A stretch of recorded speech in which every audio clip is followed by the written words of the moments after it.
अस्सलाम वालेकुम students, welcome to my channel educational tips. कैसे हैं आप सब? आई होप सो ठीक ठाक होंगे, घरों में खुशोबाद होंगे, फैमिली मेम्बर्स को अपना ढेर सारा प्यार दे रहे होंगे। तो स्टूडेंट्स, आज हम पढ़ने जा रहे हैं क्लास 4 की इंग्लिश की बुक, और इस बुक का आज हम पढ़ने जा रहे हैं यूनिट नंबर 2। और यूनिट नंबर 2 है हमारे पास अ नाइट इन जून, यानी कि जून का जो महीना होता है उसकी नाइट का जिक्र किया गया, उस दिन की रात, उस महीने की रात को का जिक्र किया गया है हमारे पास जिक्र किया गया है। हमें उस जून के महीने की रात के एक दिन की रात के से हम लोगों को ना कुछ पोएम है ये, ठीक है, और उस पोएम से हमें कुछ उस रात के बारे में कुछ हिडन वर्ड्स पता चल जाएंगे। लेकिन उस पोएम को पढ़ने से पहले हम कुछ वर्ड्स मीनिंग करेंगे। तो ये देखिए, ये है वर्ड्स मीनिंग, जो अब अगर आप तो ये वर्ड्स कर लेंगे ना, वर्ड्स की मीनिंग, तो आपको ये पोएम पढ़ने में आसानी होगी। तो देखते हैं सबसे पहले वर्ड्स मीनिंग क्या है। Cuckoo, a type of a bird, ये एक बर्ड की किस्म है, ठीक है। कोयल, गशिस, पोर, फ्लड, स्ट्रीम, यानी कि सैलाब, ठीक है। पिपिंग, विस्टलिंग, ट्विंटरिंग, सिंगिंग, गाना गाना, ठीक है। विस्परिंग करना, खुसर पुसर करना।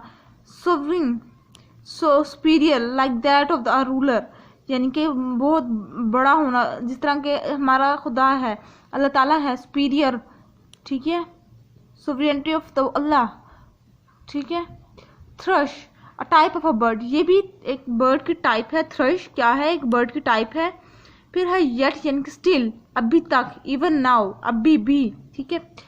अब ये पोइम जो है ये किसने लिखी, इसका भी जानना ज़रूरी है। और ये पोइम का मतलब कि जिसने लिखी उसका आपको पता होना ज़रूरी है। ये आपके MCQs पॉइंट ऑफ व्यू से भी इम्पोर्टेंट है, शॉर्ट क्वेश्चन आंसर्स में भी आ सकता है। तो ये पोइम लिखी है विलियम वर्थ ने।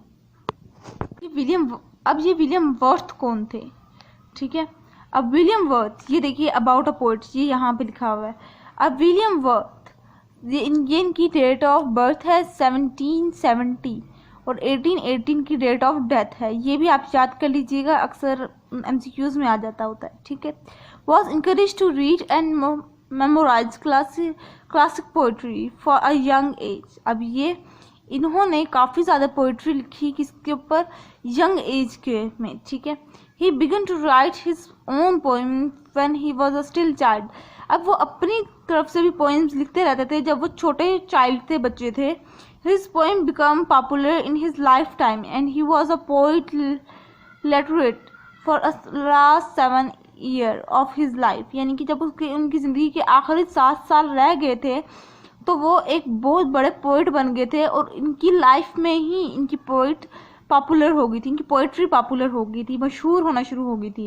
Many of his poem are about experiences और the beauty of the natural world. अब इनकी जो ज़्यादातर जो पोइट्री है ना, वो किस पे मुश्तमिल है? वो ब्यूटी ऑफ द नेचर को बता रही है, हमारी इस दुनिया की ब्यूटी, इसके अंदर जितने भी इतने खूबसूरत मनाजिर को बता रही है, कुछ मंजर कशी उनकी कर रही है। अब जब हमने इसकी पोएट के बारे में पढ़ लिया, इसकी ग्लॉसरी भी पढ़ ली, और इस चैप्टर को भी के नाम भी पढ़ लिया कि अ नाइट इन जून, और ये भी पढ़ लिया कि क्या है ये पोइम है एक पोइट की लिखी, और उस पोइट का नाम क्या था? William worth. तो अब चलते हैं हम अब अपनी रीडिंग की तरफ, यानी कि अपनी पोइम के ऊपर। आपने बचपन में पढ़ा होगा ट्विंकल ट्विंकल लिटिल स्टार, वो भी एक पोइम थी, और भी काफ़ी ज़्यादा आपने पोइम्स पढ़ी होंगी, ठीक है। इसी तरह से ये भी एक पोइम है, और ये भी बहुत इंटरेस्टिंग पोइम है। इसके अंदर मतलब कि आपको कुछ बर्ड्स के बारे में पता चलेगा, मतलब एक रात का वाक़या ये बयान किया गया है, कुछ ये स्टोरी टाइप कुछ भी नहीं है इसके अंदर, ये बस एक छोटा सा क्लिप लिया गया है। सन हैज़ लॉन्ग बीन सेट, यानी कि सूरज, द सन का मतलब होता है सूरज, ग़रूब, सेट का मतलब होता है ग़रूब हो चुका है। The sun has long been set, यानी कि सूरज जो है वो अब ग़रूब हो चुका है। The star are out of 2 and 3, यानी कि जो सितारे हैं, स्टार्स यानी कि सितारे जो हैं वो दो या तीन उसमें ना गिरोह में आसमान के ऊपर शाइन कर रहे हैं, चमक रहे हैं।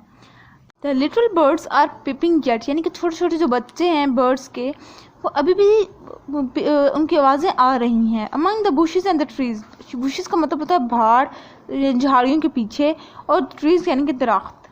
There a cuckoo and one of the two thrushes, अब यहाँ पर एक कोयल है और वन या एक या दो से ज़्यादा थ्रशेस। थ्रशेस क्या था मैंने बताया था आपको, it's a type of a bird, thrush a type of a bird, ठीक है जी। And a far of wind that rushes, और कहीं दूर विंड चल रही है, हवा का झोंका आया हुआ है, कहीं दूर इलाके में हवा का झोंका आया हुआ है।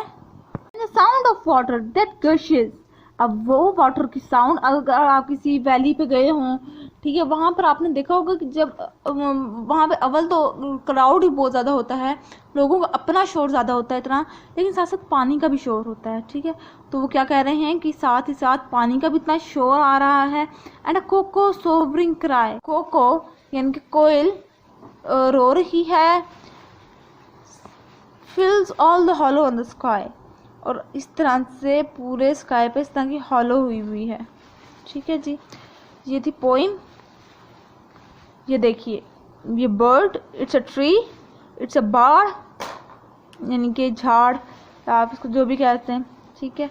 और ये वो पानी जिसका शोर आ रहा था, ये बर्ड ये बैठी हुई है, ठीक है जी।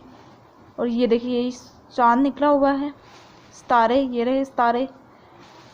तो स्टूडेंट्स, ये था आज का लेक्चर। आई होप सो आपको समझ आया होगा। अगर आपको कुछ भी समझ आया है तो मेरे चैनल को सब्सक्राइब करना मत भूलिएगा, मेरी वीडियोस को लाइक करना मत भूलिएगा, और साथ ही साथ बेल आइकन को भी प्रेस कीजिएगा। इससे मेरी हर लेटेस्ट अपडेट आप तक बआसानी पहुंच सकेगी।